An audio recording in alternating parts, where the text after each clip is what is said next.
आणि बऱ्याच काय कशाला लकी येते. हा कुत्र्याला बांधून बऱ्या का विचारा. तोडलाय तोडलाय. हा तोडलाय. तर चुलत नणंदबाई आलते, त्यांचं एक हे पाळलेलं कुत्रं आलं होतं. आई तोडलाय. हा गोकुला बघून छायात आहे. दुसरं कुत्रं आलंय बघा. आई धरा त्याला. आई धरा. अरे ऐका ना मला कसलं. चला मी करत होते देवपूजा. रांगोळी परी काढून गेली, तिला म्हणलं बसून रांगोळी काढून जा. मीच देवपूजा करते. छान फ्रेश देवपूजा झाली, कारण आज अष्टमी. बसू दे आता आई. नमस्ते, मी अश्विनी. साई समसिष्ट चॅनलमध्ये आपलं सर्वांचं खूप खूप स्वागत आहे. सकाळचे बघा 7:45 वाजता आलेत. तर लकी नुसतं धुमाकूळ घातला होता. चावत तर कोणालाच नाही, पण एक मुंबईचा ना घरगुती पाळी कुत्रं म्हणजे चुलत नणंदबाई घेऊन आले त्या. तर त्या कुत्र्याला बघून ती कुत्रं ह्याला बघून वरडते, ते कुत्रं त्याला बघून वरडते.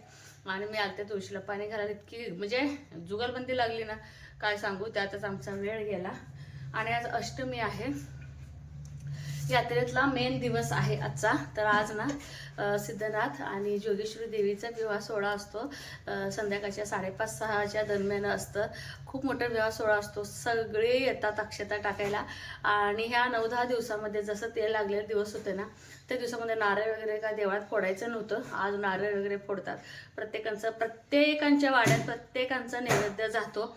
जसं आमचा नैवेद्य आमच्या वाड्यात, दुसऱ्यांचा तर वाडा फुटलाय, त्यांची जवळची भावकी प्रत्येक वाड्यात येऊन गुरव आपलं एक परात असते मोठी वाड्यात सामुदायिक. तर त्या परातामध्ये नैवेद्य नेलं जातं. दरवर्षी मी जात असते अष्टमीला. ह्या वर्षी मी जात नाही. किती लवकर सकाळी उठले 5 वाजल्यापासून. म्हणजे जरा बसायचं, उठायचं, कामं करायचं असं चाललं. तर तितकोशे सगळे कामं झाले असते, पण होईल तसं कामं करायचं. आणि आज यावर्षी काय अष्टमीला जात नाही. पालखीच्या दिवशी म्हणजे 14 तारखेला पालखी असते, मेन असते, यात्रेची सांगता असते. त्या दिवशी मात्र मग मी देवळात जाणार आहे. पहाटेच जाऊन येणार, गर्दीच्या अगोदर.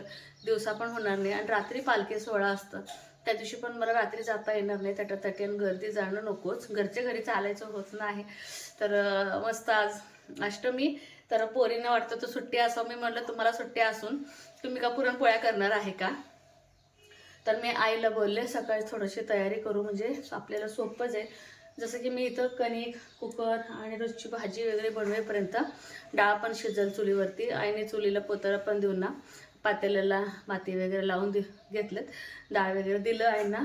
तर आई डाळ शिजत टाकलेत. आणि आज थोडी कपडे आहेत, आई कपडे धुवायला लागलेत आणि मी पिळून वाळू घालणार आहे. तर आज ना दोडक्याचा रस्सा बनवलेला आहे, ग्रेव्ही टाईप. तर हे चुलीवरच ठेवायचं आहे. नुसतं मी तडका दिला ह्याला. आणि आताचा भात आणि नैवेद्याचा भात असं दोन्ही भात 2 डबे लावलेला आहे मी, म्हणजे भात उष्ट व्हायला नको. थोडीशी आज कणिक मळे, एक 8-9 नाही 7-8 चपात्याचा. आणि मला ह्यांना मकाची भाकरी करणार आहे, अगदी हलकी फुलकी म्हणून. आजचं सकाळचं स्वयंपाक आहे, अगदी थोडंच आहे, पण 18 तर करावा लागतो. तुम्हाला दाखवते. आपली देशी डाळ शिजत टाकलेली आहे बाहेर. आणि छान पोतारा पण दिला चुलीला. आणि आपलं डाळ ही शिजते. सगळं होईपर्यंत डाळ शिजली का, थोडीफार शिजले तरी इथं शेगडीवरती ठेवता येतं डाळ. तर छान शिजते चुलीवरती. अगदी मधून डाळ लावलं आहे.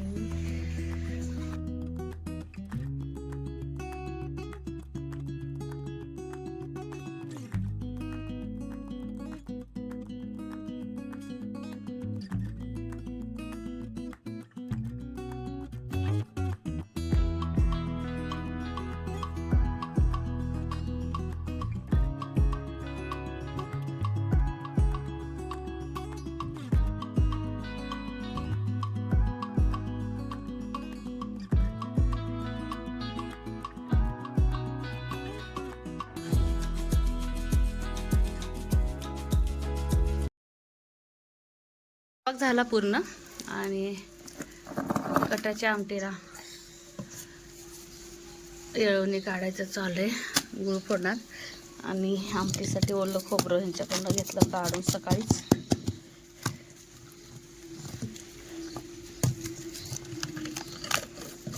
ती डाळ जरा केसून म्हणजे ती घातलं का नाही, घट्टपणा येते थोडंसं.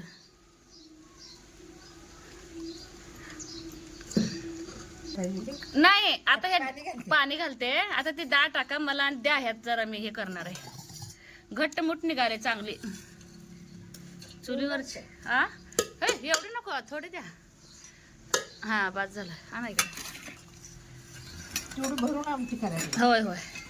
लसूण खोबरा आहे, परत कांदा आहे ह्याचा वापरलेला.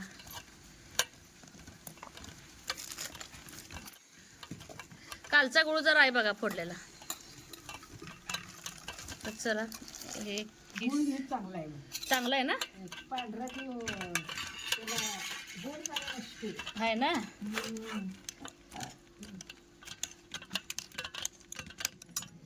तिला असं चुलीतनं वापरून घेतलं होतं आम्ही कांदे आणि खाली आलं आहे, लसूण आणि ओलं खोबरं आणि थोडंसं याच्यामध्ये कढीपत्ता मिक्स करणार आहे. ते आता आणणार बागेतनं आणि हा मसाला अगदी बारीक करून घेते. छान होते कटाची आमटी.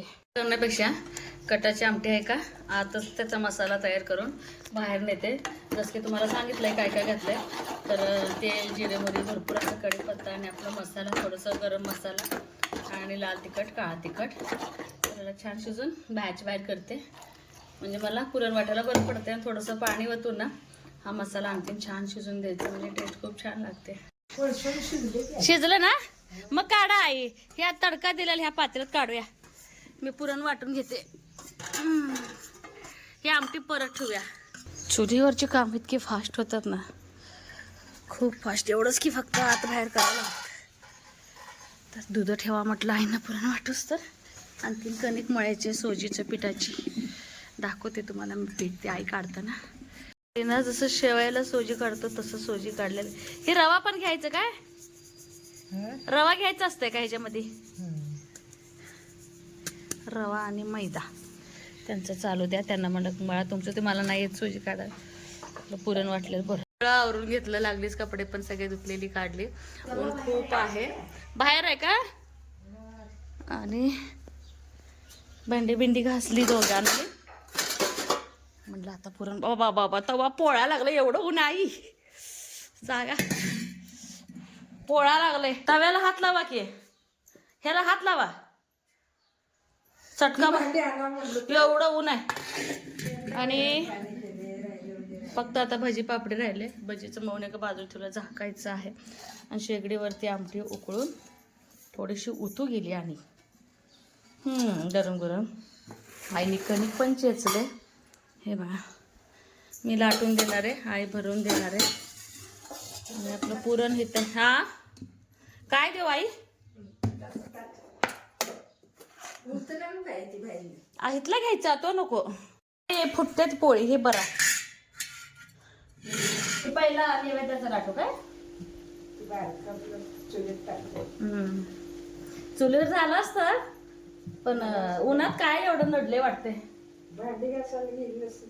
हा उन्हात काय नडले वाटते. हा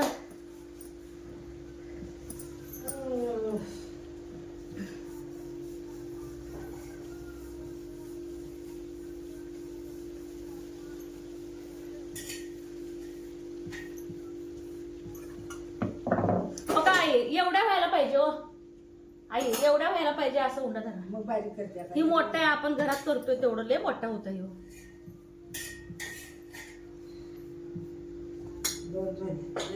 आपल्या खायापच्या पोळ्या झाल्यासारख्या झाल्या त्या. म्हणजे एकसारख्या. तापलं बघा तवा लगेच. कणिक चांगली चेचली. बारीक कर.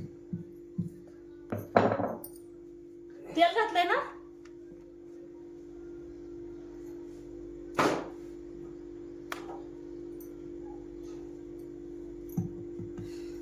पातळ किती घट झाले.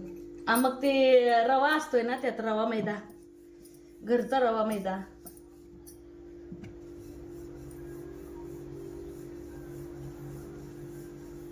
इकडचाच गॅस बरा पडतोय आई. हेच गॅस बरा पडतोय.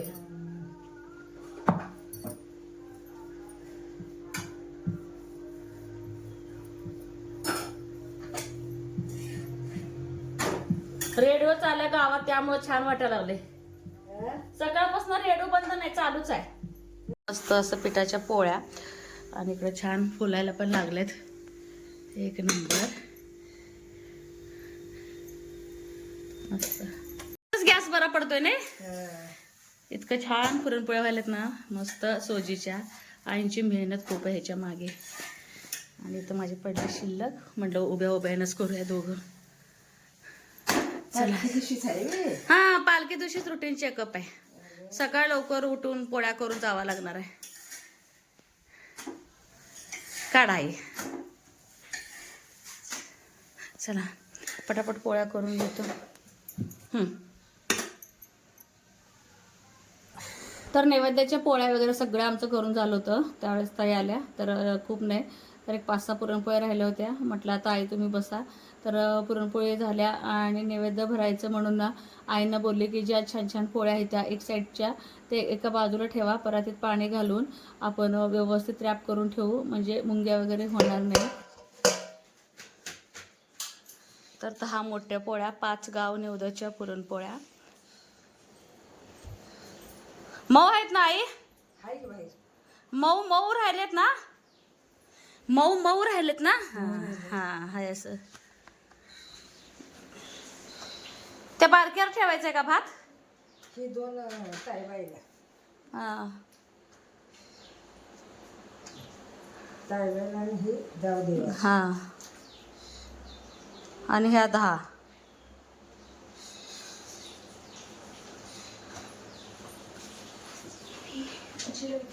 आजी आजी काय हो? आजी जीन्स घाल म्हणते, जीन्स घाल जा. मला म्हटलं आज हे म्हणून नाही नाही, सावकाश सावकाश आहे.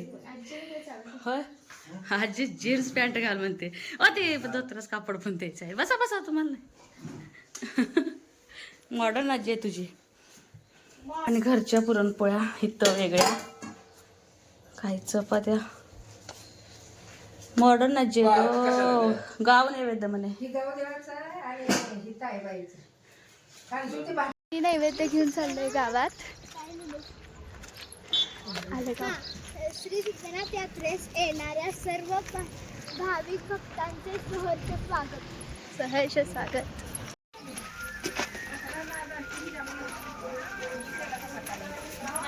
चला, आजी इथली जागा स्वच्छ करते.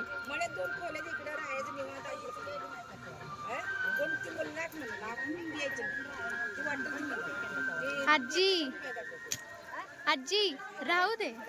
फोन केलं.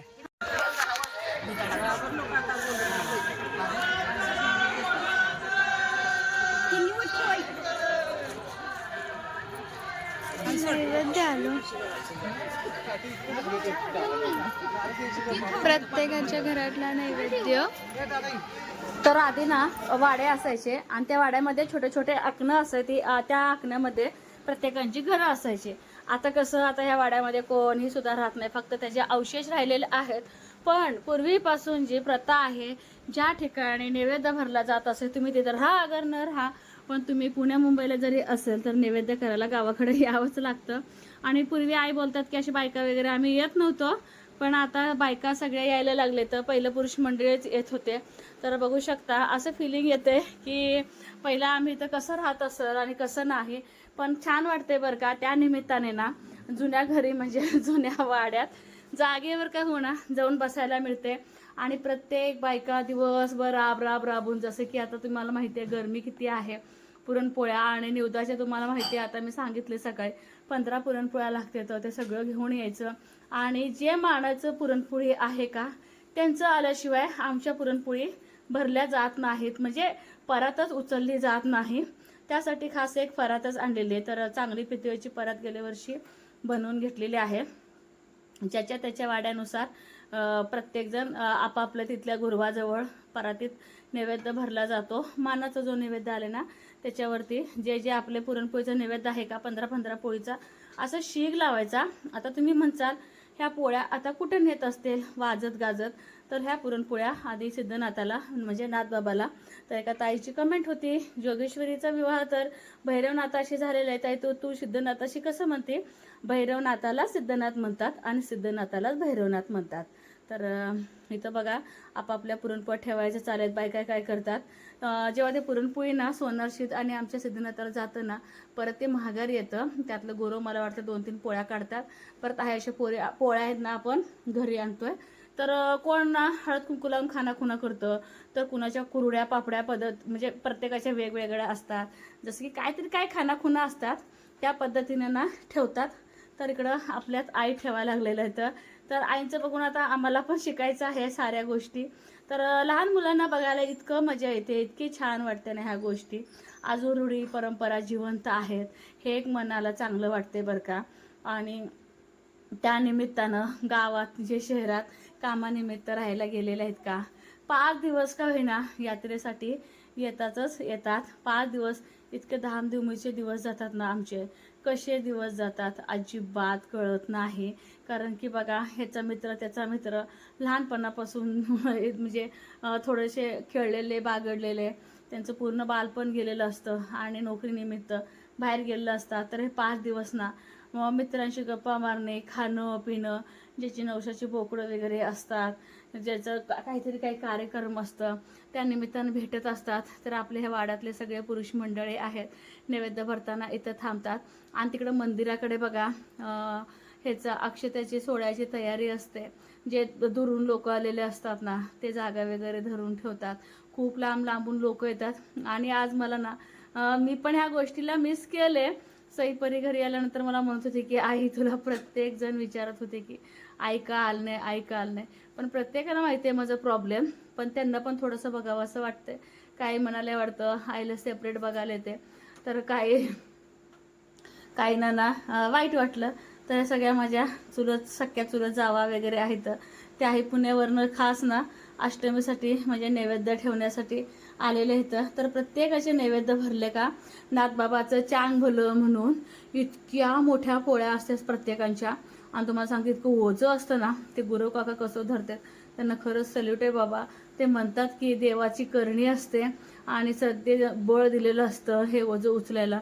कारण की चांगलं 1 किलोमीटर चालत जायचं असतं. जसं की मंदिर आहे जवळ सिद्धनाथाचं, पण सोनारशीचं जे मंदिर आहे ते आपल्या घराच्या पुढं आहे. तिथे सुद्धा वाजत गाजत ह्या गोष्टी नेलेल्या जातात.